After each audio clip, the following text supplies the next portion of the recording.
Hello and welcome to the coverage of the Osun election 2022. I am Ibrahim Yusuf.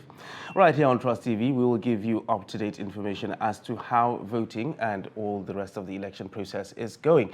And what we know so far right now is that election voting has actually started, and voter turnout is impressive from what we're actually getting. And the governor and his deputy have actually voted. That's the incumbent governor, who is also a candidate in the election. He has also voted. And at the major opposition party candidate has also voted as well. And we also know that the Labour Party candidate, Yusuf Lasun, has withdrawn from the election. Well, that is something that we will keep our eye on. So right here in the studio, we have two seasoned guests to actually help us analyze the situation and the Osun election as it unfolds. I have to my immediate left, Olawale Peters. Welcome. Good afternoon, Brian. It's a pleasure to be here. Yes, always a pleasure to have you on the show. And of course, we have Kehinde Amodu, seasoned guest. You're talking about seasoned as if I'm a piece of chicken. Not seasoned chicken. Yeah, so gentlemen, you're welcome. Thank you. All right, so we're hearing that the election has generally been peaceful. Voting is going on and everything seems to be going according to plan so far. Do we expect it to continue like this? Yes, it's going to continue like this because if you look at the total number of registered voters this time around, it's more than what we had in the other time. We have about 1.9 million registered voters in Osun State, while over 80%, that's about almost 1.5, have collected their PVC. And if you look at what happened in the morning when the governor and other candidates went out to vote, from the polling unit of the incumbent governor, that's Oyetola at Iragbiji, and the number of voters shouldn't exceed more than 750, but they have more than 1,000 voters waiting to vote. And as at 11 o'clock, they have only about 40 people that have voted. So that means people really trooped out. Also in Ife North, Ife South, and Ife Central, despite the rain that fell this morning, we saw people trooping out in their numbers, coming out to exercise their civil right. Like what we normally witness, like we saw in Ekiti election, that we saw some youth playing ball during the election. This time around, we do not witness that in Osun State so far from the report we've gotten. So definitely I expect the voting process to continue to be peaceful, but the most important thing is that people are really eager and ready to vote.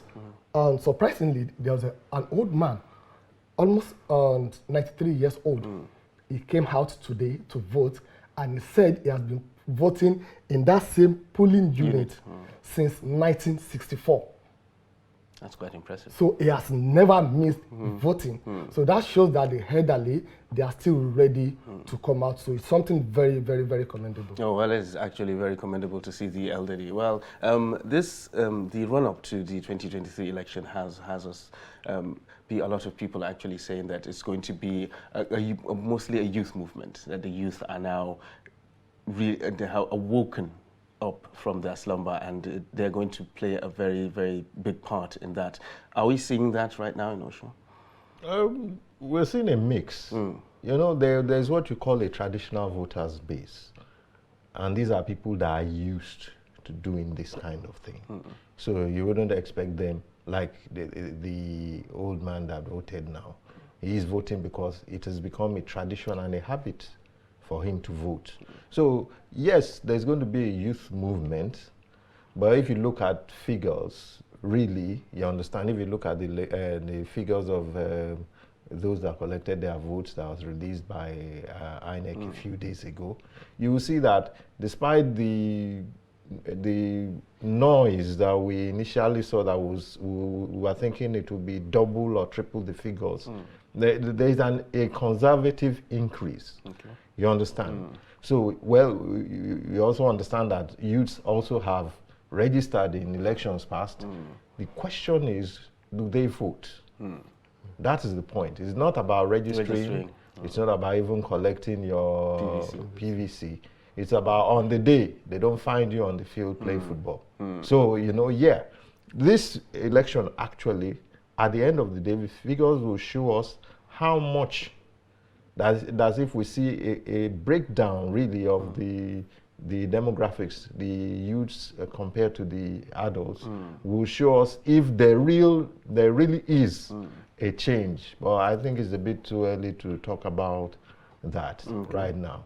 Interesting thing is that the Minister of the Interior seems not to be part of the exercise up till now, although they are saying maybe he will vote before the exercise is over. They say he's out of the country, representing the country in an event. So let's just see how things will go. Well, vote buying has been an issue, and we saw its ugly head rear during the Ekiti election, and a lot of people were actually saying that it will probably play a part in this one as well.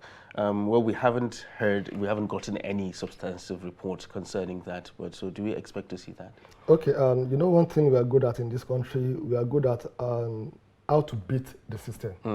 And for the security operative, I think they've done a very good job. And what do I mean? During the Ekiti election, they tried to make sure that they minimize the issue of vote buying. And before this election, they made it known that anybody caught buying votes this time around will be arrested. So that's why we've not witnessed or seen any issue of vote buying. However, that doesn't mean that something is not going on. Okay, what is a situation whereby before the election, I get your account number, I transfer the money to you, I pay you, I credit your account, so you have the money with you. So it's still vote buying, but the physical vote buying that we used to know, we don't have it now. And also another good thing that I think the INEC have done in conjunction with the Nigerian Police Force is by not allowing people to go to the polling unit to vote with their phone. Because what they used to do is they'll snap and show them that I voted for you. You come out. We saw a lot of it in the Ekiti State. A lot of the young ones coming out, even snapping that, oh, I voted and this is the amount of money I got. They paid me. But we've not seen that. But that doesn't mean something is not going underground. But you can only lay claim to what you've seen. So far, so good.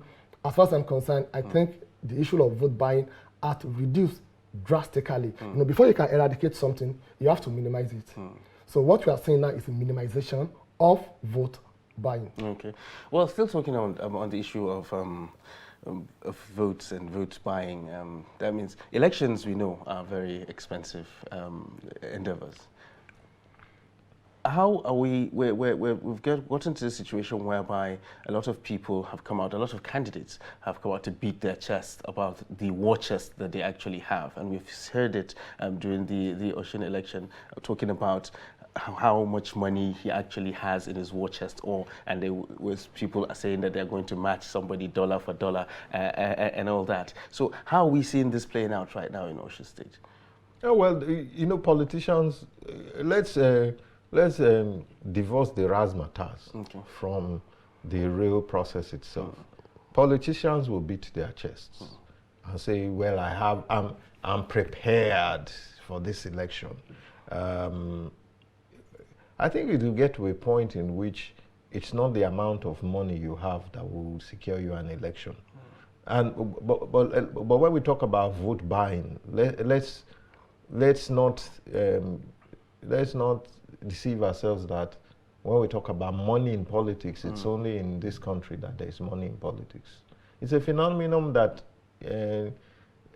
manifests itself in different forms in different countries across the world.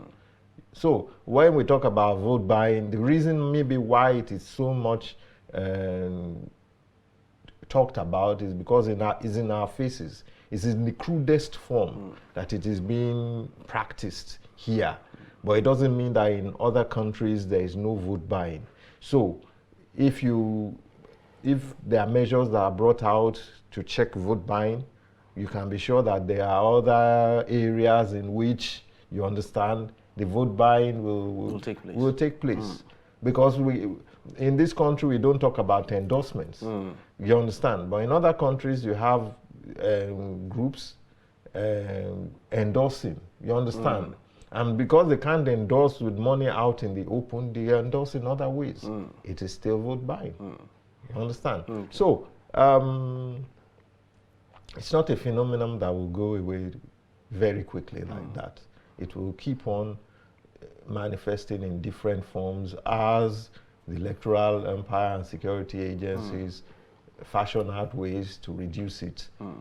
You know, there are other ways it will manifest. Okay. Well, the biometric voter accreditation system, the BVAS, we saw it in use in Ekiti and how it was actually used. Do you think, in your own opinion, from what we have seen so far, has it made any major impact on the process of election? Okay, I think the INEC, they've improved on the performance, and we had at Ekiti, and also the current election now is more like the preparation to the 2023 election, because after this election now, we don't have another election until 2023.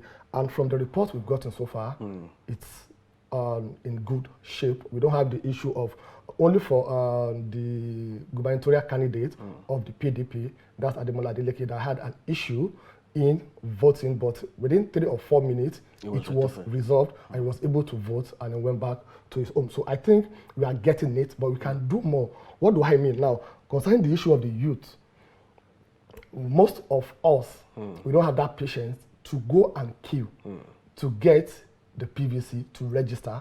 And also, if you want to vote, by the time you get to the polling unit and you've seen about 700 or 800 people already, we don't have that patience. What we need to do is to go back to the Twitter. So we need to look for a means, a way of making the process seamless. Now, let me give you one example. With Big Brother, how did they vote? From the comfort of their bed, from the comfort of wherever you are. So that's why you have a lot of votes, a lot of younger generation voting during the Big Brother seamlessly, but when it comes to the Nigeria election, so we still need to perfect this electronic voting. Once we do that, that will make it very, very, very, very seamless. Okay, I think we're going to improve on what we have, but currently what we have now is better than what we had before, and we can still improve on it. Well, on the issue of electronic voting, a lot of people have actually raised a lot of concerns when it comes to electronic voting. I mean, like, there's issues of hacking, there's issue of the security of the system and all that, and even results can be manipulated and whatnot. Do you think electronic voting is the way to go? How can it be secure enough for us? Well, when you talk about electronic voting, even the big countries that we talk about do not deploy electronic voting in that vast manner. I think in the US and in the UK, you vote by mail. Yes, exactly. Which is a more secure system. You understand? But our mail system here is... Yeah, our mail system here, it's not much to write about. With the help of internet.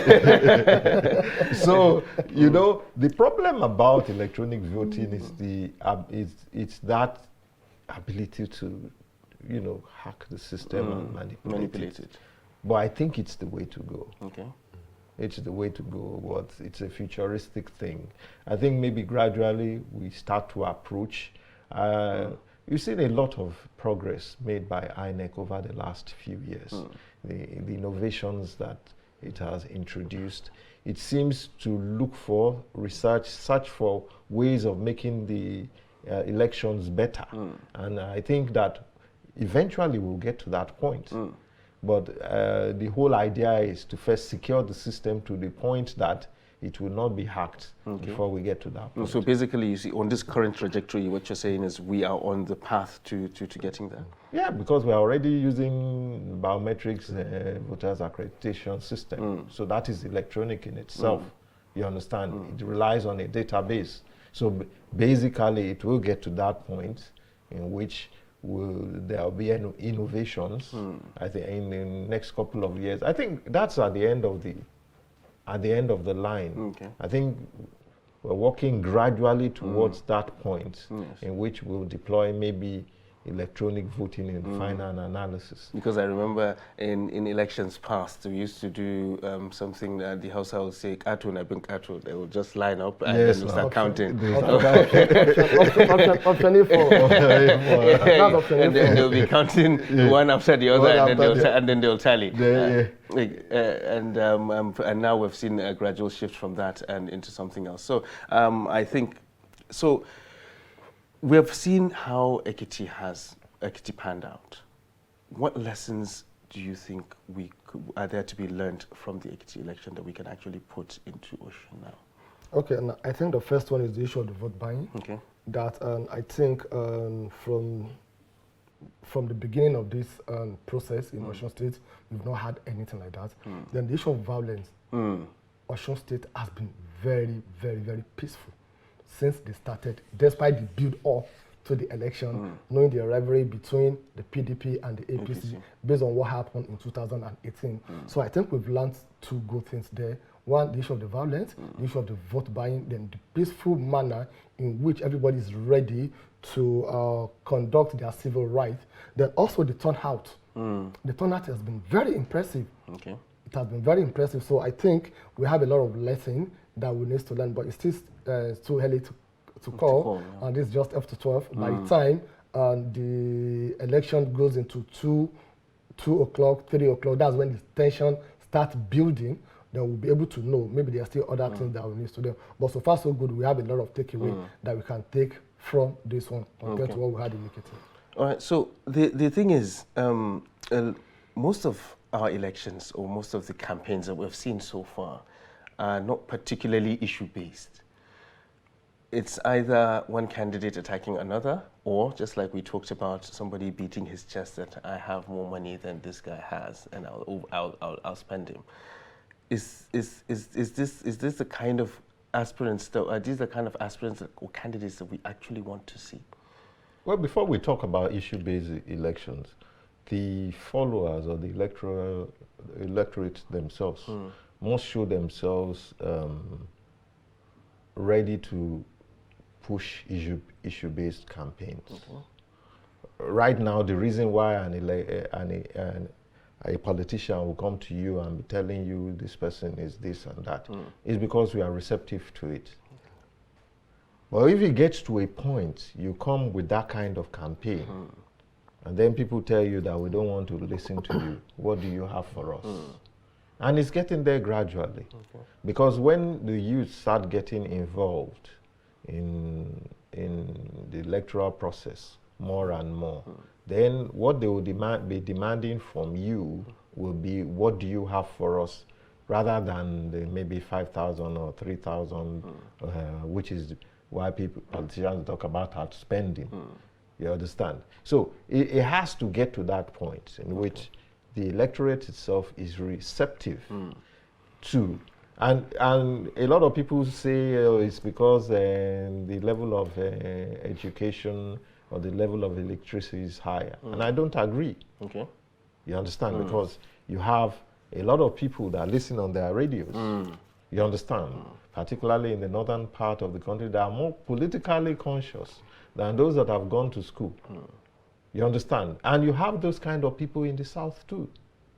And think about it. Who are political party members in all over the country? You find out that most educated people don't have time to be part of, to be members of political parties. You understand? So it will get to the point in which the electorate will say, we've heard you say this several times before, especially with these serial repeat contestants, and they'll say, what do you have? You understand? This time around, you see that Atiku Abubakar went into the election asking Nigerians. And you see that is an innovation that all his other contenders have not taken on.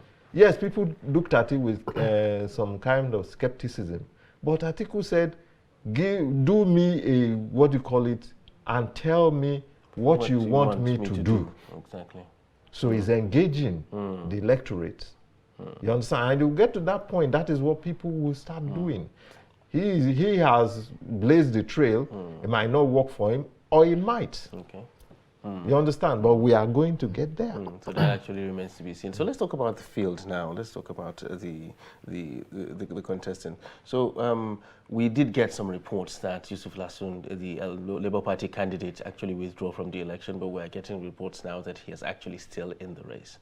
So a lot of people have actually seen this, or seen this particular contest as a two-horse race between the APC and the PDP.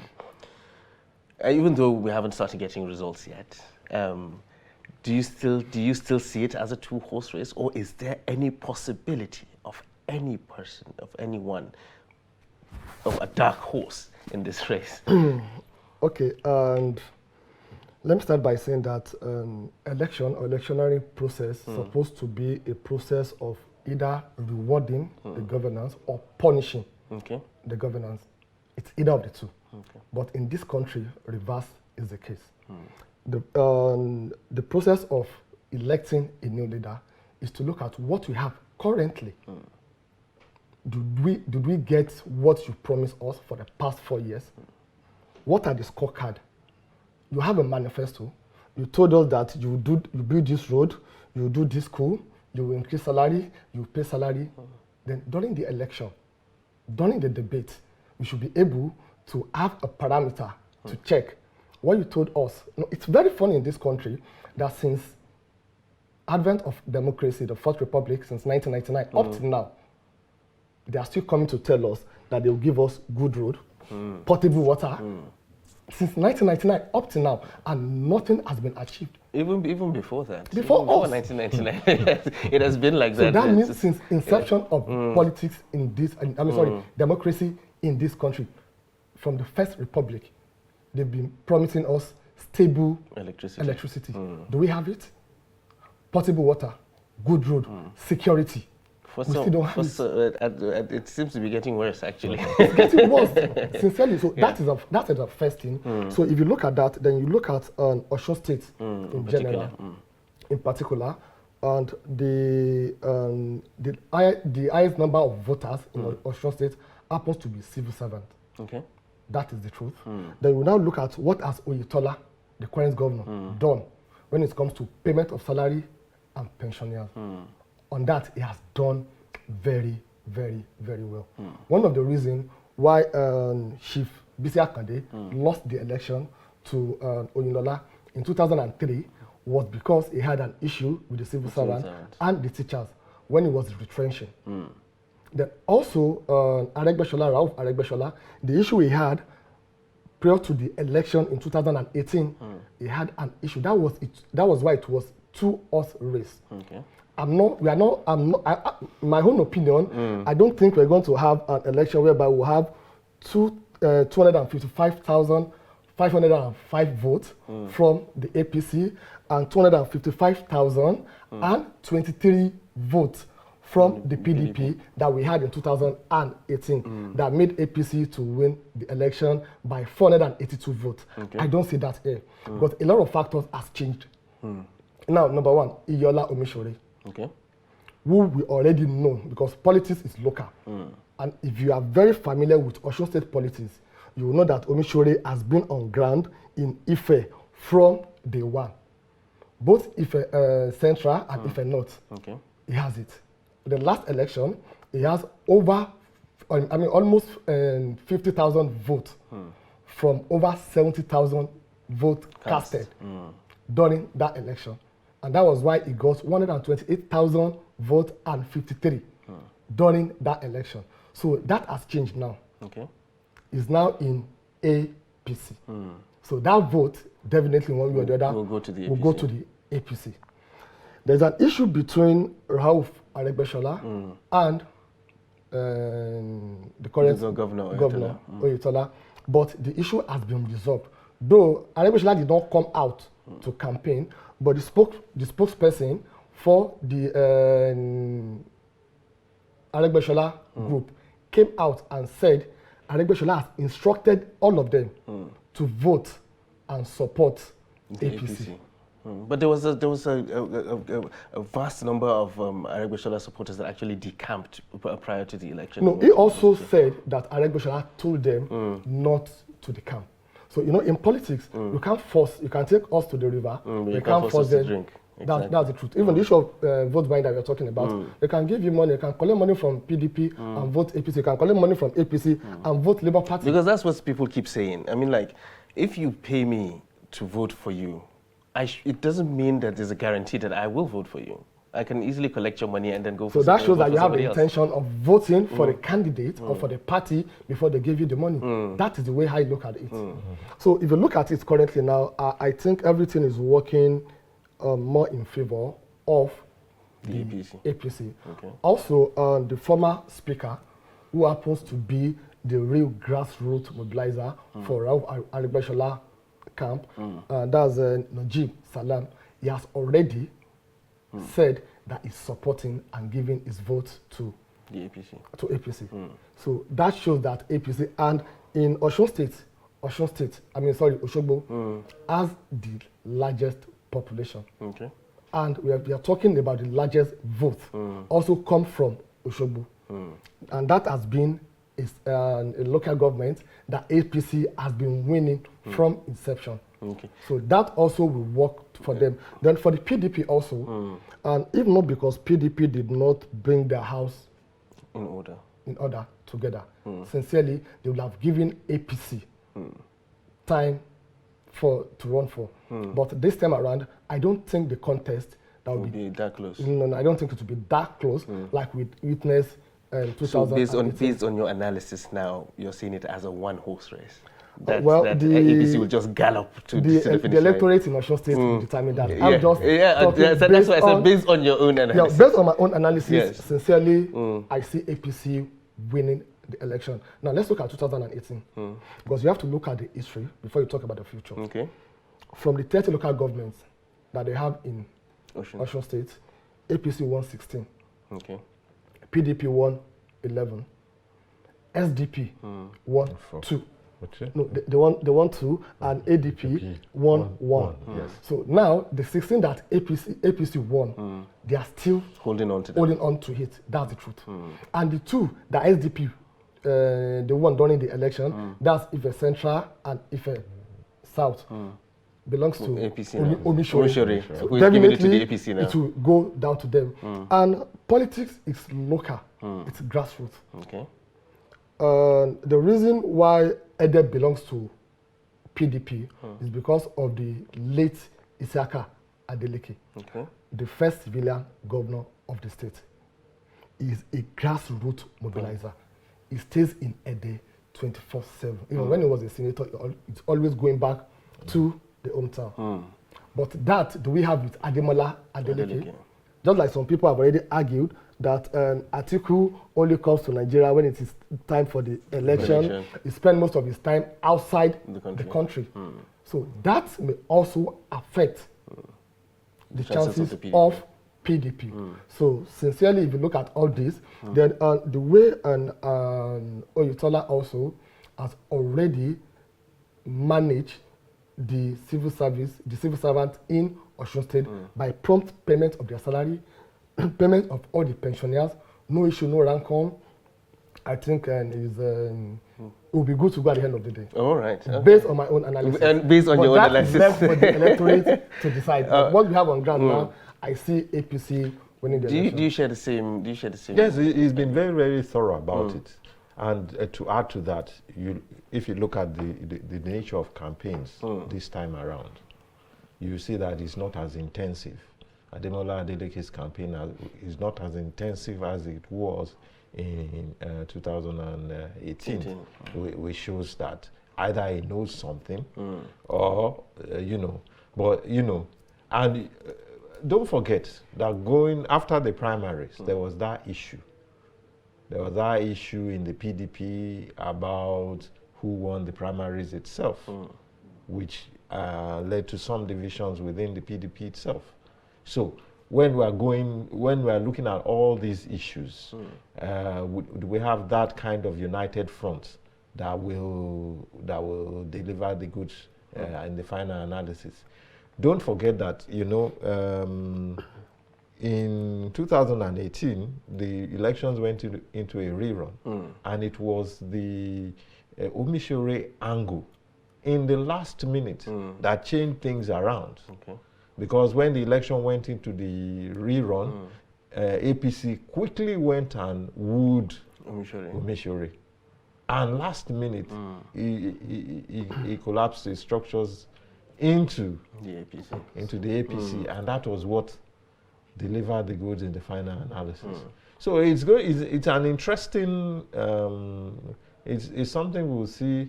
The PDP been able to gather its strength for this election.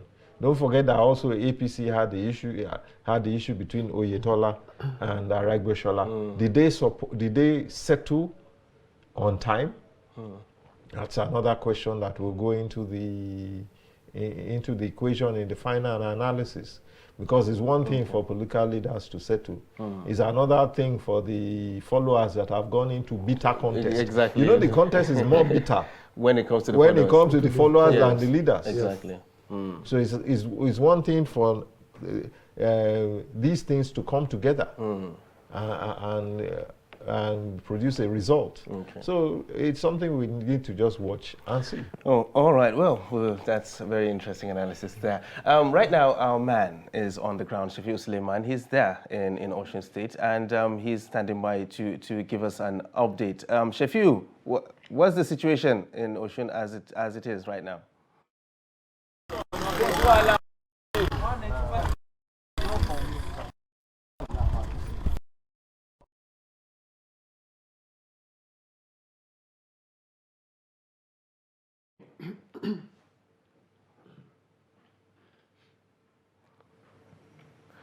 Shafiu, what's the situation on ground right now concerning the election?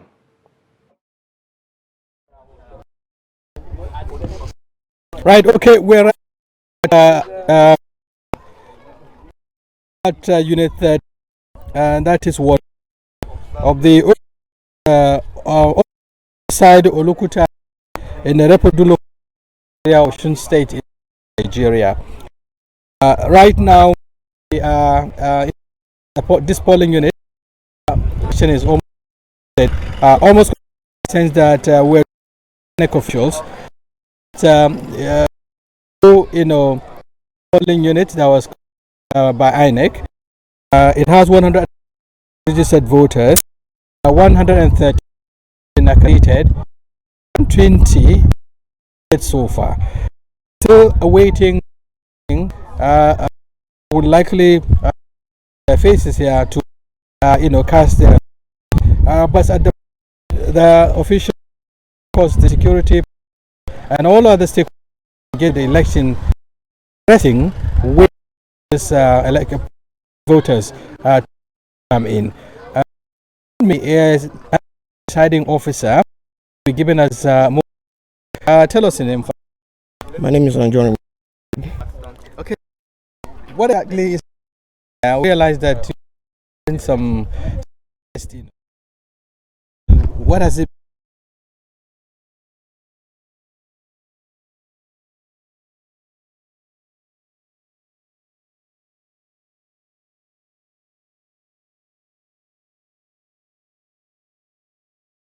Continue with the election coverage from Osun State. Kindly stay with us. As the 2023 elections draw near, remember, evil prospers when good men and women only wish for peace, but never take a step to make peaceful elections happen. Are you a father? Are you a mother? What are you saying to your children as elections approach? Have you warned them not to let themselves be used to cause violence? Have you explained to them what the consequences of electoral violence might be? Do your part to make peaceful elections happen. Talk to your children.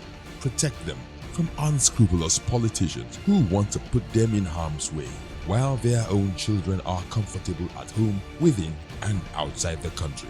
Let's join hands to make 2023 elections peaceful. This message is from the National Orientation Agency, NOAA.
Nigerians, elections are here again. Let us shun violence. Let us play the game according to the rules. Do not be a thug. Say no to violence. Let's rise and defeat violence, crime, and sabotage against the peace of our nation. Nigeria is the only country we have. We must do everything to keep it united. We must avoid any act that promotes hate and disintegration. Say no to separatist movement, terrorism, fake news, hate speech, religious bigotry, and any act that tends to divide us as a nation. Watch out for strange gatherings and suspicious movements. Restrict access to sensitive documents and data, the disclosure of which may damage national security. Educate your staff and family, particularly on measures to safeguard information and report security breaches. Apply relevant legal security guidelines to protect yourself and your neighbors. Due to misinformation and wrong choices, some idle persons resort to vices in their greed to get rich quick. They resort to kidnapping, killings for rituals, and other heinous crimes. Avoid wrong use of the social media. Before you broadcast that false message, think twice. Ask whether it will promote peace or violence. For safety at home, still be security conscious. Educate your household on safety tips. Report all suspicious movements and persons to the security agencies nearest to you.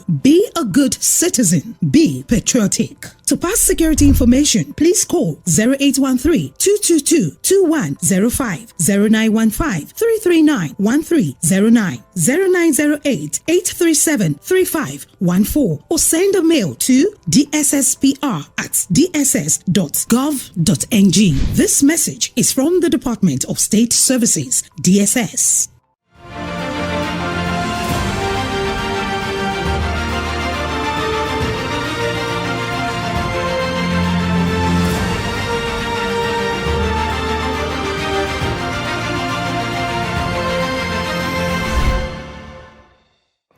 Welcome back to the live governorship election of the Osun State governorship election right here on Trust TV. Well, we've been here trying to give the best analysis that we can concerning how the contest is going and the possible outcomes. Speaking of possible outcomes, the INEC actually said that results will start getting results 12 hours after the close of voting. Is that a good thing?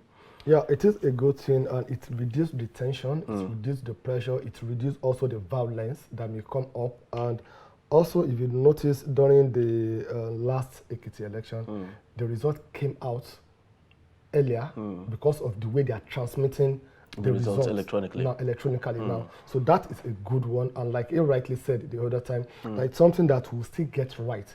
But sincerely, we are perfecting it. If you continue with this, I'm sure in the next election, the next 4 or 8 years, we'll have it near perfect. Okay. That's the truth. The days in which they will carry the polling agents and take them somewhere to rewrite the result, and we are not, it's all over right now. Everything will be transmitted electronically to the server in the states where they will do the collation. So I think it's a very, very, very good development. All right.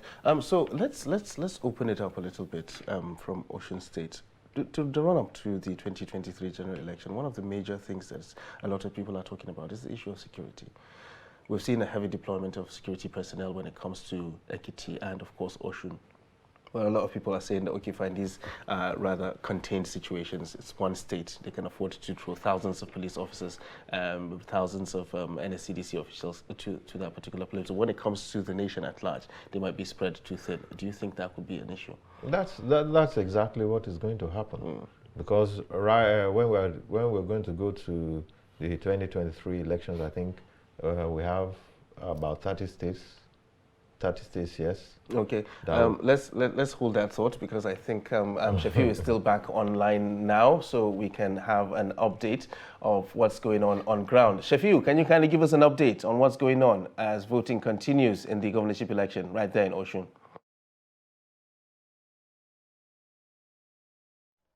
Okay, yes, Ibrahim. Actually, I'm at Unit 13. It's called Open Space beside Olokuta House. Is also in Ward 4. of the Eropodun local government area of Osun State. Here at this polling unit, we are told by INEC officials that it is a newly created polling unit by INEC, and it has 196 registered voters. So far, 131 were accredited, and around 120 have voted already.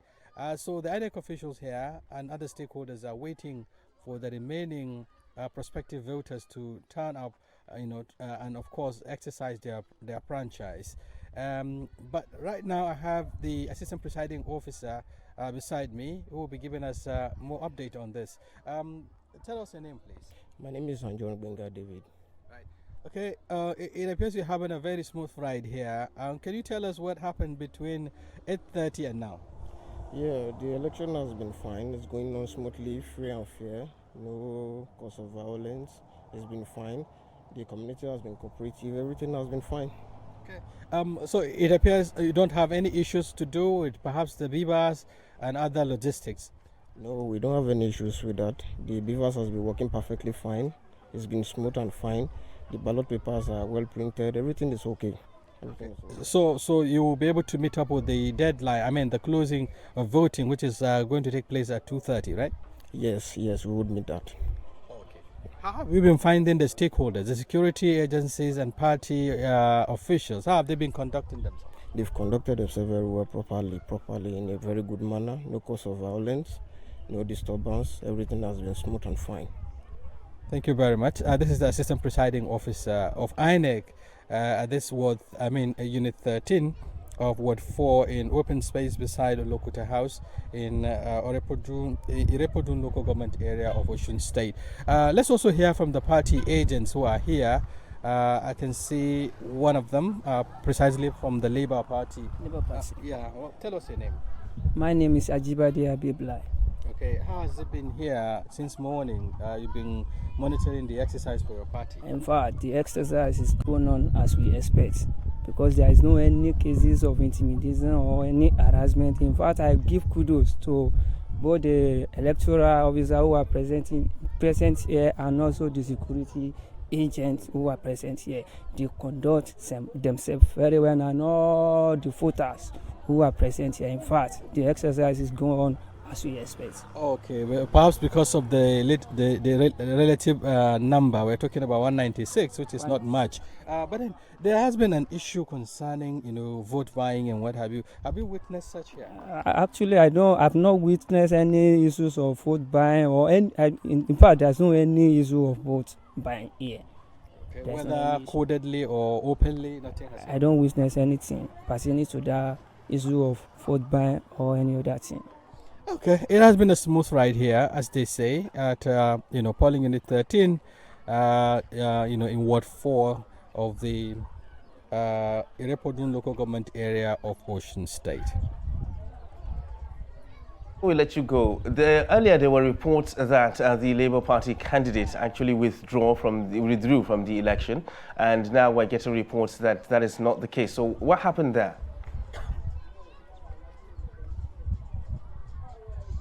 Yeah, actually, coincidentally, we're just coming back from his residence. We actually went to his house to get his view with regards to the conduct of the exercise. But we were told that he just went, casted his vote and then went back home. In fact, we were trying to see if we can reach out to him, but we were told that he's actually sleeping at the moment we went there. But the pillars we're getting from his people is that his age, to be specific, is that he didn't withdraw from the race. He's actually in the race. He participated even in casting his vote, and he is at home. So the only thing we don't know is perhaps whether he's losing confidence or losing hope, in the election or so. The fact that we were told that he was sleeping at this very point in time, but we cannot speculate. Actually, he is at home. We went to his residence, and he is actively in the race. All right. So we've just heard what's happening in that particular polling unit that you are in. Are there any other reports from any polling units about any other or how the conduct is going generally from any other polling unit? So far, what we are able to gather is that what is clear, in this election is that the election is largely peaceful. We haven't heard of any incidents of violence. There is massive turnout of voters across, polling units, especially the ones we visited across these local governments that were able to traverse. We haven't also witnessed, some form of vote buying that has been on the front burner, but we are getting feelers from some of our colleagues that there are actually some incidences of alleged vote buying in some of the polling units, but that is also not as prominent as it was expected. Very few cases of alleged vote buying. But as for for the general conduct, you can say it is a hitch-free one so far.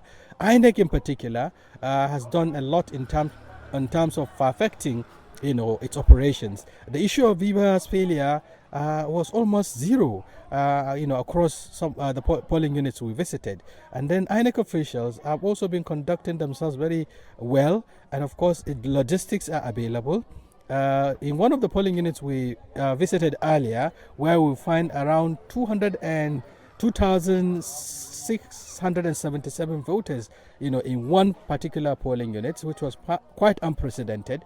We're impressed the fact that INEC officials and the security personnel who are presiding over there were able to manage the crowd. In fact, there were just two or so personnel of the NCDC, that is the Nigerian Civil Defense Corps, who were able to manage the crowd, and it was going on peacefully without any hitch. Much for that update, Shafiu. We will touch base again to get more feelers coming in from Osun as the results start coming in. So thank you very much for that update, Shafiu.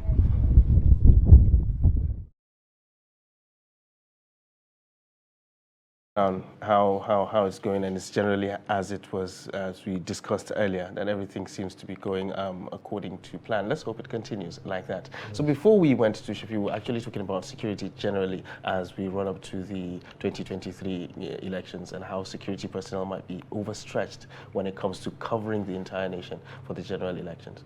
Yeah, because, well, when we talk about the presidential elections, the National Assembly elections, it is going to take place in all the 36 states.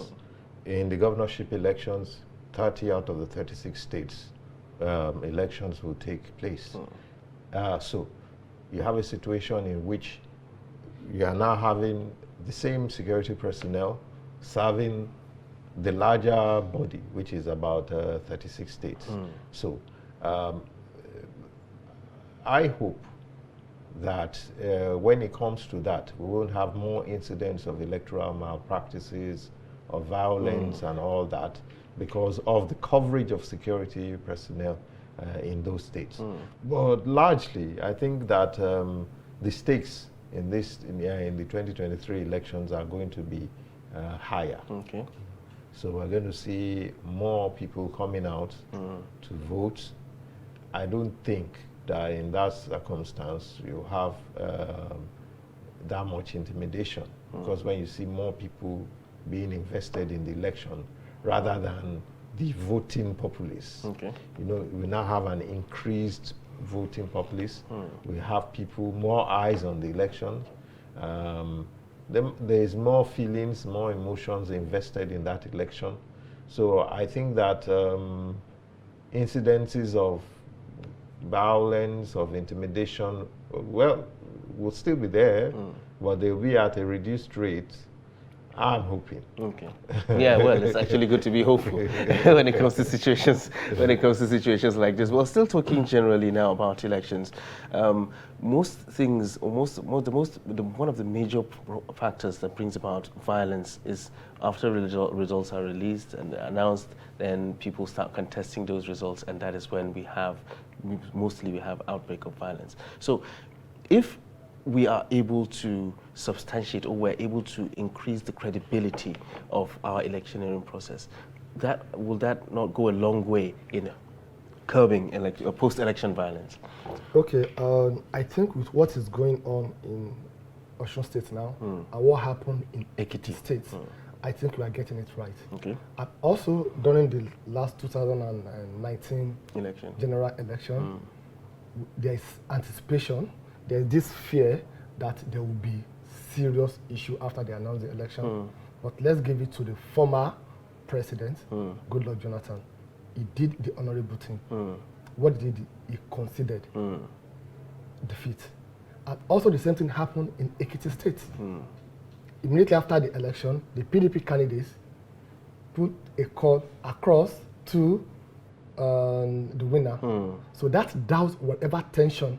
So what we need to do, two things. Number one, the credibility of the election during the process. And from what we've seen so far, no violence so far from anywhere, no issue of vote buying, no intimidation, no harassment. No snatching of ballot boxes. Everything smart. You can't snatch. Even if you snatch ballot boxes, what do you want to do with it this time around? Exactly. So we have that. So that means the process has been seen to be fair enough. Then immediately after they announce the results, you should also learn how to be a good loser. So once you've lost out, they've announced the results, congratulate the winner. Once you do that, your supporters, that they have been carried away with emotion more than you do, they will do what? They will pipe low and everything will go. Accept it. Everything will go. So we should learn how to accept defeat. If it didn't go your way, instead of looking or bringing up unnecessary issue, the reason why you lost the election. Well, let's do hope, as Mr. Kenny actually said, that things will go according to the way we expect them to in Osun and, of course, in the general elections to come. Gentlemen, thank you very much for coming on the show. It's been quite engaging, quite analytical, and we sincerely appreciate having you. Thank you so much for having us. All right, so that's it for live coverage of the Osun governorship election for now. We will still keep an eye out on what's going on there in Osun and bring it to you as situations unfold right here on Trust TV. I am Ibrahim Yusuf. Thanks for joining us.